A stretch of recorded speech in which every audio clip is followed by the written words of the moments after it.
O Quarto Rei Mago, Edições Loyola, Joan Konings, S.J. Marcos, Marcionilo.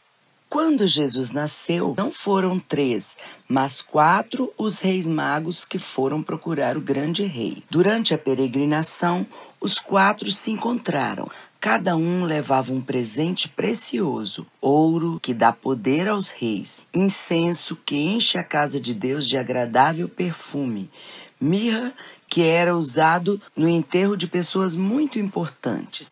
O quarto rei, o mais novo, levava linho fino e 3 pedras preciosas, maravilhosas e de valor inestimável. O jovem rei morava ao norte da terra, onde o tempo é frio durante o ano todo e só se vê em neve e gelo. Ele era um guerreiro altivo e corajoso, e apesar de sua pouca idade, era sensato e sábio. Era bom para o povo e muito querido por todos. Certa noite, viu em sonho uma estrela. Dias depois, a estrela apareceu no firmamento, reluzindo e chamando-o para seguir um caminho. Seu sonho se tornara realidade. O astrólogo da corte confirmou: a estrela era o sinal de que nascera um rei que vem de Deus.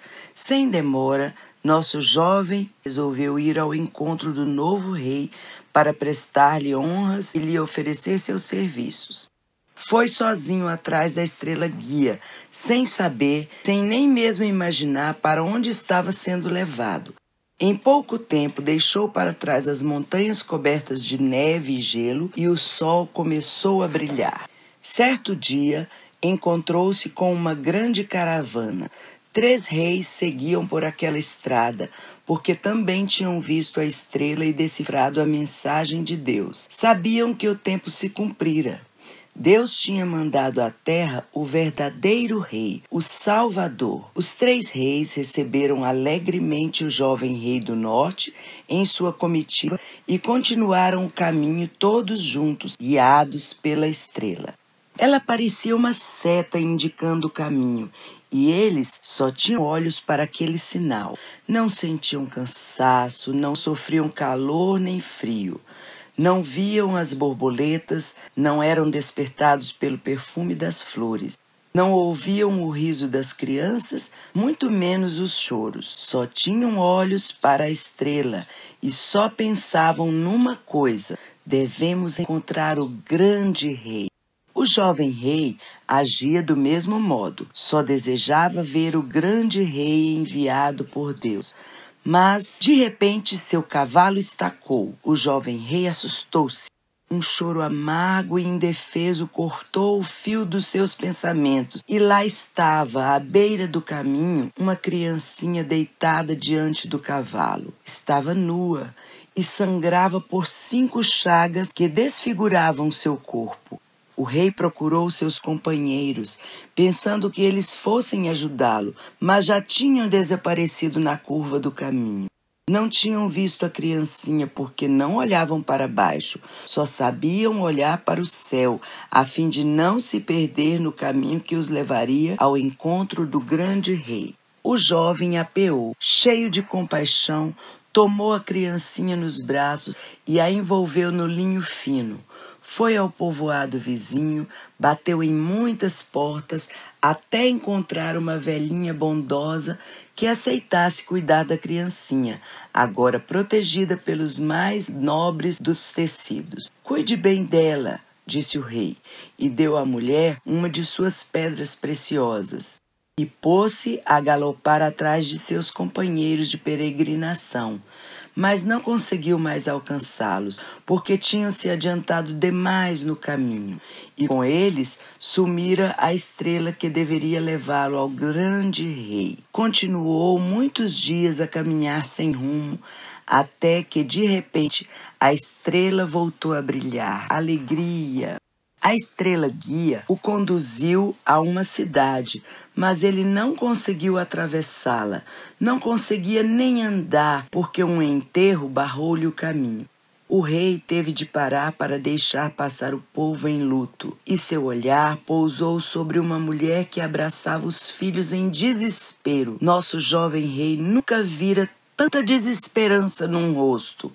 e quando ouviu o que as pessoas comentavam em voz baixa, entendeu o porquê de tanta angústia. O marido da mulher tinha morrido. Isso já era desesperador. E para piorar, ela não tinha conseguido saldar as dívidas do morto. Por isso, eles seriam vendidos a alguns ricaços para trabalhar como escravos o resto da vida. A mãe iria para uma fazenda, as crianças se tornariam propriedade de um comerciante numa cidade distante. O dinheiro que se conseguisse com a venda deles devia ser suficiente para pagar as dívidas contraídas pelo pai morto. O jovem rei não conseguia acreditar naquela história. Não podia entender como alguém pudesse agir desse modo. E de imediato pôs a mão na bolsa. Ainda tinha 2 pedras preciosas. Se doasse mais uma, o que iria dar ao grande rei? Mas não hesitou por muito tempo. Para salvar aquela família era preciso dinheiro. Dinheiro ou algo de muito valor.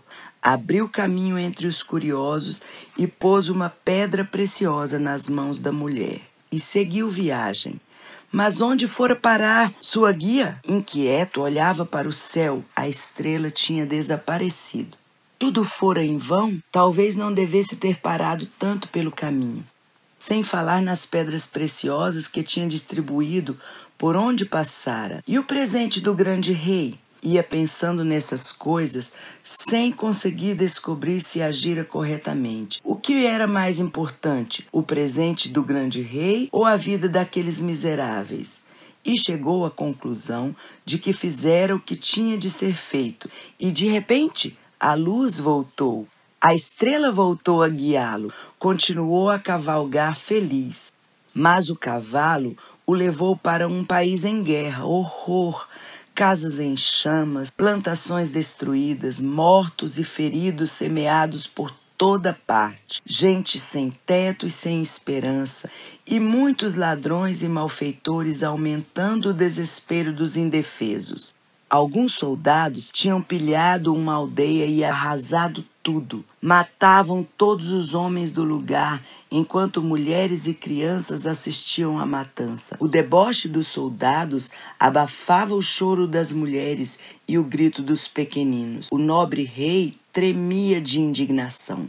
Procurou um oficial para tentar acabar com aquele absurdo. Um rei mendigando a compaixão de meros soldados. Mas os saqueadores se recusaram a ouvi-lo e ameaçaram matá-lo se continuasse a se meter em seus assuntos, em assuntos que não lhe diziam respeito. Então ele pôs a mão na bolsa e encontrou a 3ª pedra, a mais bela, a mais preciosa, a última. Ele a tinha guardado com todo cuidado, porque era o presente para o grande rei, mas via que ela seria o preço a pagar pela libertação daqueles condenados. Estava em sua mão livrar a aldeia da destruição e todos aqueles inocentes de uma morte indizível, e não esperou a gratidão dos libertados. Seguiu o caminho e se viu envolvido pela multidão. Que preço teve de pagar para aliviar apenas um pouco da miséria que encontrava no mundo? Quem dera existisse um pouco mais de amizade, solidariedade e amor. Só assim poderia haver mais paz e justiça. Era isso que ele desejava, como um sedento deseja água.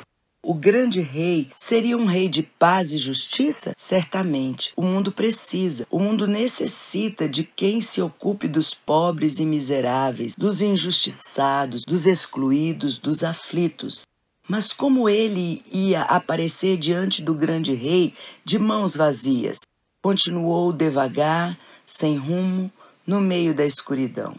Já não via a estrela guia, só a fria luz da lua misteriosa.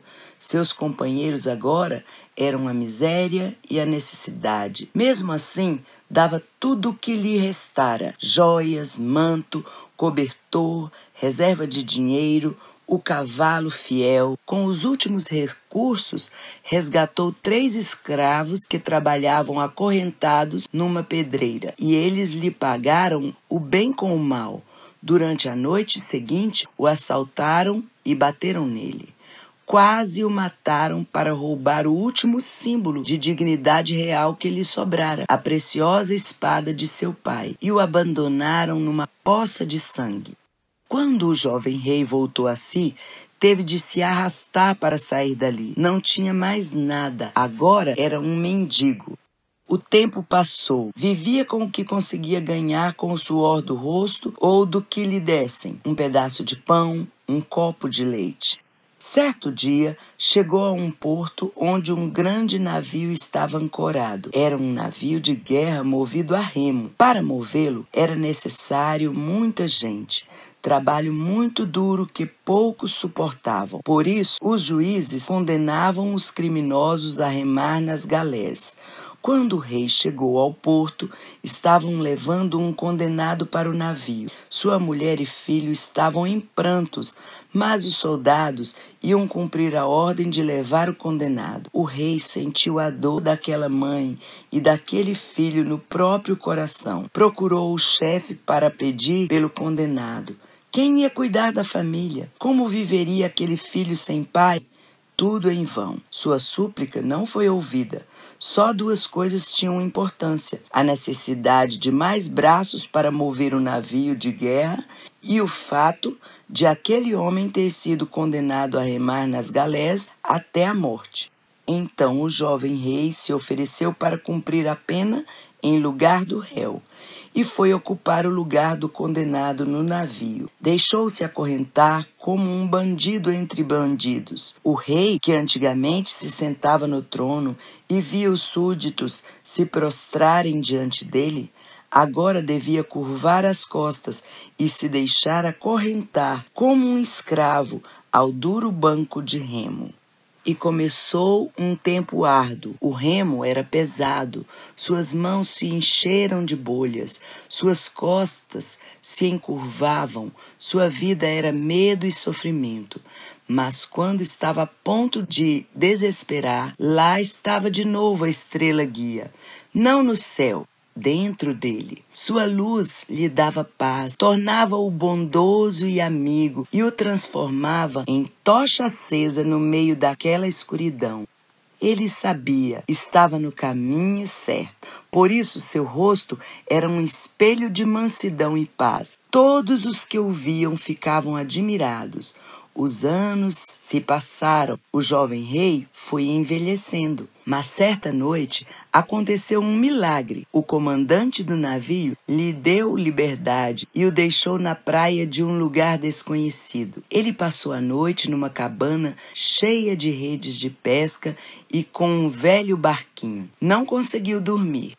Uma inquietude interior o levou para fora. Olhou para o céu e lá estava a estrela. Ela sorria no espaço infinito, grande e luminosa. O rei ficou ali, olhando admirado. Foi então que aconteceu algo que ele não esperava. A estrela o guiou para uma cidade muito grande. Havia ali grande agitação e tumulto. Homens gritavam, uns de raiva, outros em pranto. Cuidou dos pobres e dos marginalizados, curou aleijados e deu a visão aos cegos. O velho rei ficou curioso ao ouvir esses comentários. Será que sua peregrinação tinha chegado ao fim? Mas ouviu outras vozes, cheias de maldade. Crucifiquem-no! Blasfemo! Tem de morrer! Levem logo para a cruz! A multidão cercou o velho rei. Atravessaram a cidade, chegaram a um morro onde havia 3 cruzes, em cada uma um homem. A cruz que estava no meio atraiu o olhar do rei que viera do norte. Ela se lançava para o alto, como se quisesse unir céu e terra. E sobre aquela cruz, exatamente sobre ela, a estrela parou. Quando o homem da cruz gritou, ela resplandeceu pela última vez, depois se apagou. Seria essa cruz o fim de tão longa caminhada? O homem da cruz olhava para o velho rei, um olhar cheio de sofrimento sem fim. Todo o sofrimento do mundo parecia estar nele. O velho rei nunca tinha visto aquele rosto, mas ele lhe parecia familiar. Olhando bem, tinha a impressão de ver nele muitos outros rostos, rostos que encontrara pelo caminho, marcados pelo sofrimento, rostos que o tinham desviado da rota da estrela. Mas não o tinham desviado do caminho do grande rei. Foi o que descobriu nesse instante. Ao contrário, neles, o grande rei viera ao seu encontro, sem que o soubesse. Agora via com clareza. O homem da cruz era o rei do mundo. Finalmente chegara, finalmente encontrara aquele que andou procurando por toda a vida. Mas como o achara? Morrendo na cruz, torturado entre o céu e a terra. Seu trono era madeira bruta. O que dar de presente a esse rei? Tudo o que tinha trazido deixara pelo caminho. Olhou para o Senhor. Toma o meu coração, dizia com o olhar. É tudo o que me resta. Olhou para o rosto e as mãos presas por pregos. Os braços se estendiam para a amplidão do mundo, como se fosse abraçar o universo. Foi quando o velho rei prestou atenção ao sangue luminoso. Corria dos pés pregados e caía em suas mãos, e as gotas de sangue eram em suas mãos como as pedras preciosas que tinha doado aos necessitados do caminho. O velho rei tremia, tinha entendido. Pela última vez, seus olhos encontraram o olhar moribundo do Senhor. O corpo do crucificado estremeceu. Morrera o Senhor do mundo, e aos pés da cruz jazia o outro rei. Ele ganhou o paraíso.